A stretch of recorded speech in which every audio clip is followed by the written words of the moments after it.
Welcome back خواتین و حضرات. اور اس وقت میں ٹاپک تو آپ کو بتاؤں گی, مہمان سے آپ کی ملاقات پہلے کروانا چاہتی ہوں اور اس کی وجہ ہے ہمارے ساتھ موجود ہیں ڈاکٹر محمد علی شیخ صاحب, جو کہ فارمر وائس چانسلر سندھ مدرسۃ الاسلام یونیورسٹی کراچی رہے, اور اس کے علاوہ بڑی لرنڈ پرسنالٹی ہیں. بہت سارے شوز ہم نے ساتھ کیے, کئی کتابیں آپ نے لکھی اور آج کل بھی لکھ رہے ہیں, اور مختلف جرنلز میں آپ کہہ لیجئے یا مختلف اخبارات میں ان کے آرٹیکلز بھی پرنٹ ہوتے ہیں. آپ کو خوش آمدید کہتے ہیں. السلام علیکم, کیسے ہیں آپ؟ اللہ کا لاکھ مجھے وہ سارا نوسٹیلجیا ہو گیا جو پہلے ہم نے بڑی ساری باتیں ہم کیا کرتے تھے اور لوگوں تک پہنچتی تھی. آج کا جو ہمارا ٹاپک ہے وہ آپ اسے ریلیٹ کر پائیں گے آسانی سے. نیشنل اسمبلی میں اب کوئی کام کی بات ہوئی, اور وہ کام کی بات یہ ہوئی کہ جو سی ایس ایس کے اسٹوڈنٹس ہیں وہ زیادہ تر کس سبجیکٹ میں پیچھے رہ رہے ہیں. ویسے تو ہر سبجیکٹ میں کچھ نہ کچھ پرسنٹیج تھی, لیکن جو پرسنٹیج تیزی سے بڑھ رہی ہے وہ اردو میں فیل ہونے والوں کی ہے. اردو ہماری قومی زبان, جس کے لیے ہم بڑے ایموشنل ہو جایا کرتے ہیں, اس میں کہاں سے وہ شروع ہوئے تھے اور اب 50% اور 75% بھی میں نے دیکھا کہ جی لوگ جو فیل ہو رہے ہیں وہ اردو زبان. جی, اصل میں بات یہ ہے نصرت صاحبہ کہ اس کو دیکھنے کے 2-3 پہلو ہیں.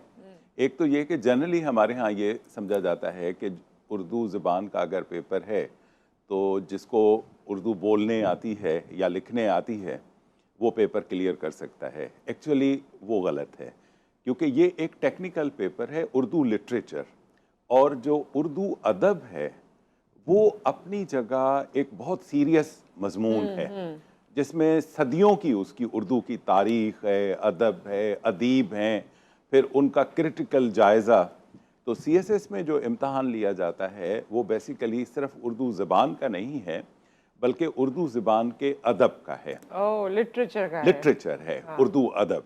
اب جب آپ اردو ادب میں جاتے ہیں, اگر مجھ سے ہی آج بھی کوئی 2-4 سوالات پوچھ لے کہ غالب کی شاعری میں تمثیلات کون سی استعمال ہوئیں, تو میں تو نہیں لکھ پاؤں گا. اچھا, لوگ بھی اکثر جو سی ایس ایس میں آپٹ کرتے ہیں اردو کو, وہ اس مسکانسیپشن میں ہوتے ہیں کہ یار اردو تو ہمیں آتی ہے, ہم بول سکتے ہیں.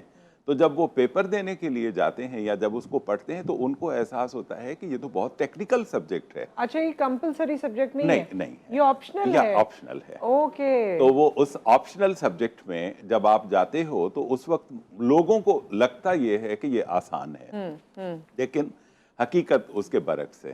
اچھا, سب سے زیادہ جو ہمارے پاس بڑی پرسنٹیج ہے وہ فیل ہوتی ہے انگلش ایسے میں, جس میں فیلیورز کا جو پروپورشن ہے وہ 94% ہے. اچھا, انگلش ایسے میں فیل ہو انگلش جاتے ہیں. ایسے میں. اچھا, اب انگلش ایسے بظاہر تو ایسے لگتا ہے کہ بھئی بچپن سے ایسے میں بھی لکھ لوں گی ابھی, مطلب کیا مسئلہ ہے. تو اس میں عموماً لوگ اس میں فیل ہو جاتے ہیں کیونکہ یہ انڈر اسٹیمیٹ کرتے ہیں. ایک انسان ہوتا ہے نا. اچھا, پھر کمپٹیشن اتنا بڑا ہے, آپ کو چاہیے 200 افراد ہر سال تقریباً سول سروسز کے لیے. اچھا, ہر سال 200 لوگ 200 چاہیے, اور اس کے لیے جو اپلائی کرتے ہیں, اب پچھلے سال 42,000 لوگوں نے اپلائی کیا. اب 42,000 میں سے 200 نے منتخب ہونا ہے. اسٹینڈرڈ بہرحال سول سروسز کا اچھی بات ہے, پاکستان نے اچھا رکھا ہوا ہے. پہلے اگر ہم دیکھیں کہ مختلف جیسے ہماری تعلیم کا اوورآل ڈکلائن ہوا کہ کچھ آتا ہو نہیں آتا ہو پھر بھی ڈگری ہاتھ میں ہوتی ہے, وہ نہیں ہے. اس میں ٹرانسپیرنسی ہے. اچھا, اور ویسے بھی اس میں کیونکہ میں نے کچھ ایسے لوگوں کو بھی دیکھا ہے جو شغل میں بھی اپیئر ہو جاتے ہیں سی ایس ایس میں کہ ہاں چلو ہم ٹرائی کرتے ہیں, اگر ہو گیا تو یہ جو 42,000 ہیں اس میں 1% ان کی بھی ہے جو سیریسلی کر رہے ہیں اور جن کا بیک گراؤنڈ یا ایکیڈیمکس یا وہ تمام چیزیں پروفاؤنڈ ہیں, وہ میرے خیال میں پرسنٹیج کم ہوتی ہے. بہت کم ہے. تو وہی 200 لوگ سلیکٹ ہوتے ہوں گے. اس میں سے 200, پھر ان میں سے بھی جو اچھے گروپس ہیں جن کے لیے زیادہ تر لوگوں کی ہوتی ہے کہ ہمیں وہ گروپ میں ڈسٹرکٹ مینجمنٹ گروپ ہے, پولیس گروپ ہے, فورن سروس, وہ ہارڈلی کوئی 100 سے بھی کم ہوتے ہیں نا. تو وہ بالکل آپ درست فرما رہی ہیں کہ بہت سارے لوگ وہ اسٹیٹ اسمبل ہے کہ جی ہم بھی سی ایس ایس کے امتحان میں اپیئر ہوئے تھے, اس چکر میں بھی انرولمنٹ کروا لیتے ہیں. کیونکہ ایک دفعہ مجھے, میں اب ان کا زیادہ ذکر نہیں کرنا چاہتی, لیکن ایک دفعہ مجھے کسی نے کہا کہ میں سی ایس ایس کے ایگزام میں بیٹھ رہی ہوں اور اس کا ایک طریقہ یہ ہے کہ کہ سارے سوالوں کو یا تو آپ صحیح کر دیں یا ساروں کو غلط کر دیں, تو اس میں آپ کا چانس ہے, سو یہ والی approach, it was back then, مطلب کوئی 10 سال ہو گئے ہوں گے یہ بات میں نے سنی تھی, لیکن یہ اپروچ بھی ہمارے یہاں ہوتی ہے. بہرحال اس سے ہٹ کے اگر ہم اردو زبان کی بات کریں تو ہمارے یہاں ویسے بھی, چلیں اس میں تو آپ نے یہ پرسپیکٹیو بتایا جو ڈفرینٹ ہے, لیکن ویسے بھی اردو کو ہم دیکھ رہے ہیں کہ ود ٹائم ڈیٹوریٹ ہو رہی ہے اپنی کوالٹی میں, لوگوں کے حساب سے میں کہہ رہی ہوں. اس طرح سے پڑھی نہیں جاتی, پڑھائی نہیں جاتی, انٹرسٹ نہیں ہے, صرف پیپر نکالنے, پیپر پاس کرنے کا ایک رجحان ہے اردو کے حوالے سے. تو یہ بھی تو ہمیں اوور آل امپیکٹ کر رہا ہے نا. اگر زبان میں انٹرسٹ ہوگا تو لٹریچر کی طرف بھی جائیں گے, اگر زبان میں ہی انٹرسٹ نہیں ہوگا, لکھنا مشکل لگے گا اور ہر چیز اس کے حوالے سے مشکل لگے گی, تو لٹریچر تو بہت بات کی بات ہے. ہاں, اس میں بالکل آپ درست فرما رہی ہیں کہ اس کی وہ جو چاشنی تھی, ادبی چاشنی, وہ کم ہو رہی ہے. لیکن دیکھیں کہ اس کے جو نمبرز ہیں وہ بہت بڑھ رہے ہیں. اب آپ دیکھیے کہ پاکستان میں کتنے ٹیلی ویژن چینلز ہیں, ان میں سے سوائے چند جو ہماری پروونشل لینگویجز میں ہیں, باقی تمام کے تمام اردو میں ہیں. انگلش میں 2-3 چینلز نے شروع کرنے کی کوشش کی, لیکن یہاں اتنے سارے لوگ اردو میں ہی کمیونیکیٹ کر رہے ہوتے ہیں. میرے اپنے نقطہ نظر سے, جو میرے 60 سال عمر کا تقریباً نچوڑ ہے, ایون جو دیہی علاقے ہیں جہاں ایک زمانے میں اردو نہیں سمجھی جاتی تھی, آج بھی میڈیا انفلکس کی وجہ سے وہاں پر اردو سمجھی جاتی ہے, بولی جاتی ہے. فار فلنگ ایریاز میں آپ کے پی کے میں چلے جائیں, انٹیریئر سندھ کے مختلف جو اضلاع ہیں ہمارے, ان میں چلے جائیں, بلوچستان میں چلے جائیں, آپ پنجاب میں چلے جائیں, بول نہیں بھی پائیں گے لیکن سمجھ لیں گے. تو اس کا مطلب یہ ہوا کہ اصل میں جب تعداد بڑھتی ہے لوگوں کی, اور ان میں جن کی اردو مدر ٹنگ نہیں ہے, تو وہ اس اسٹینڈرڈ کو, جو بول چال کا اسٹینڈرڈ ہے, اس کو مینٹین نہیں کر پائیں گے. اگر آپ انگریزی کا دیکھیں, ہمارا جو لہجہ ہے انگریزی بولنے کا, وہ اگر انگریز سنتے ہیں جب, تو وہ بے ہوش ہونے لگتے ہیں, کیونکہ بالکل ڈیفرنٹ ہوتا ہے, کیونکہ ہماری فرسٹ لینگویج انگلش نہیں ہے نا. صحیح بات. تو اس وجہ سے اردو کے حوالے سے بھی جب ہم کہتے ہیں کہ وہ اتنی وسعت پذیر ہو رہی ہے, تو ہمیں اس بات کو تسلیم کرنا ہوگا کہ اس کے ساتھ وہ جو اسٹینڈرڈز ہیں جو ہم نیٹیوز اپنی جگہ پر دیکھنا چاہتے ہیں, ان پہ کمپرومائز ہوگا. تو جنرلی اسپیکنگ میں سمجھتا ہوں کہ پاکستان میں اردو کو ماشاءاللہ بہت اچھا فروغ حاصل ہوا ہے. لٹریچر کے حوالے سے آپ دیکھیں کتنے لوگ لکھ رہے ہیں نا.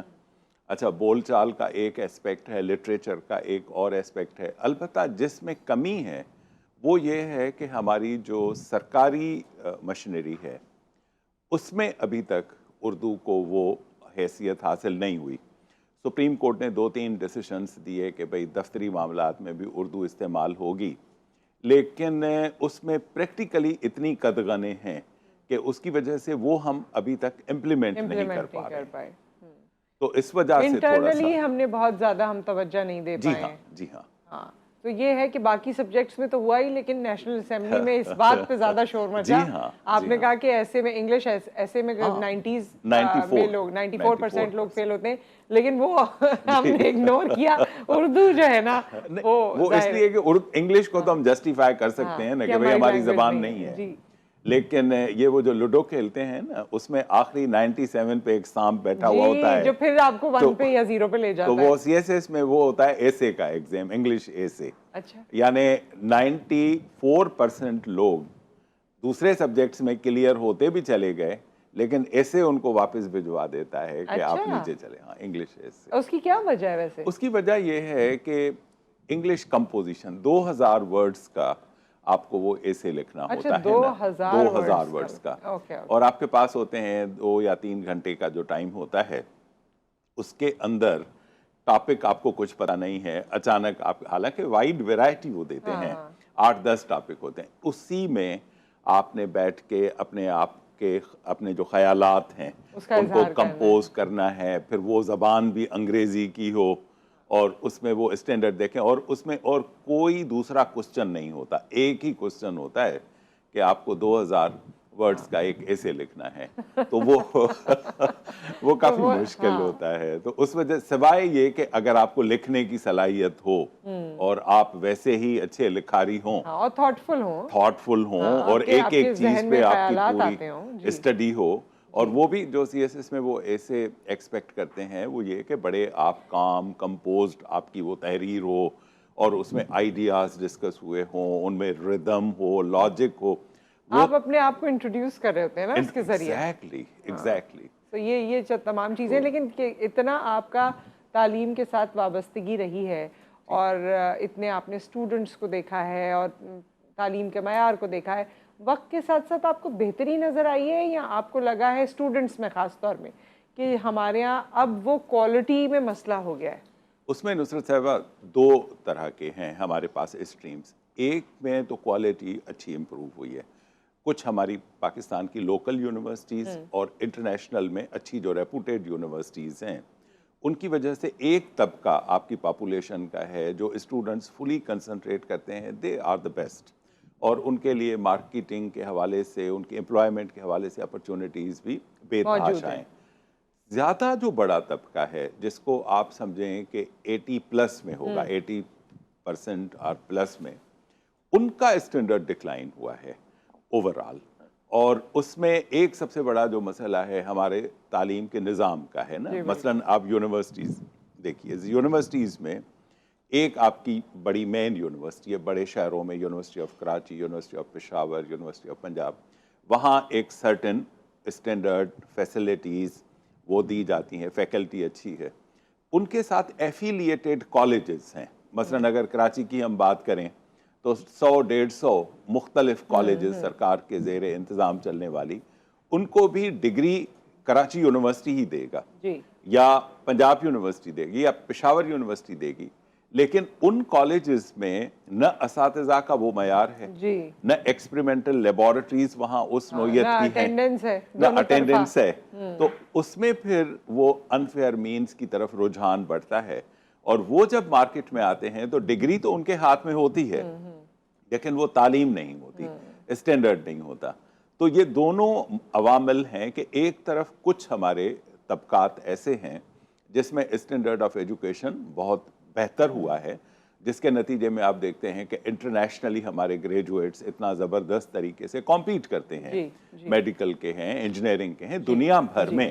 وہاں پر وہ اس طبقے سے تعلق رکھتے ہیں، ان اداروں سے تعلق رکھتے ہیں. لیکن وہاں پر ظاہر ہے وہی بات ہے کہ کاسٹ بھی بہت زیادہ ہے ان اداروں سے یا اس طبقے سے جہاں پر وہ افورڈ کر سکتے ہیں، اور وہ پرسنٹیج بھی بہت کم لوگوں کی ہے. زیادہ تر جو آپ نے کہا کہ 80% لوگ ہیں، آئی ہوپ کہ ان کو بھی موقع ملے اور ان کے لیے بھی بہتری ہو، کیونکہ اس میں ان کی غلطی نہیں ہے، لیکن اپرچونیٹی نہیں ہوگی تو کوئی کیا کر سکتا ہے. ان کے ساتھ ظلم ہے. جبکہ پہلے یہی لوگ، اور جبکہ میرے والد بھی ہمیشہ یہ کہا کرتے تھے کہ گورنمنٹ اسکول سے انہوں نے پڑھا اور ایسے ٹیچرز تھے اور ایسے کامیاب وہ لکھنے والے تھے، بولنے والے تھے، انگریزی ہو اردو ہو. تو یہ پہلے یہی لوگ تھے نا گورنمنٹ آپ کو جو پرووائڈ کرتی تھی. لیکن وقت کے ساتھ کافی چینج آ گیا. بہت بہت شکریہ محمد علی صاحب، بہت شکریہ. ہمیشہ کی طرح بہت اچھا رہا، اور انشاءاللہ کسی وقت آپ کے ساتھ سیشن رکھیں گے. جو آپ کی کتابیں ہیں اس کے حوالے سے بڑی ساری باتیں لکھتے ہیں، بڑی آپ کو جو ایک پس منظر ہے نا مختلف چیزوں کا وہ بتا سکتے ہیں انشاءاللہ next time. Thank you so much. ایک بریک یہاں پر آ گیا. بریک کے بعد جب ہم واپس آتے ہیں تو آپ کو اگر آپ ڈاکٹر کے پاس جا رہے ہیں اپنے کمر کے درد کے لیے، گردن کے درد کے لیے، تو ایک اور آلٹرنیٹیو میڈیسن کی جو طریقہ کار ہے وہ ہم آپ کو بتائیں گے. آپ اس کو بھی دیکھیے، جانچیے اور پھر فیصلہ کیجیے کہ آپ کیا کرنا چاہتے ہیں. After the break.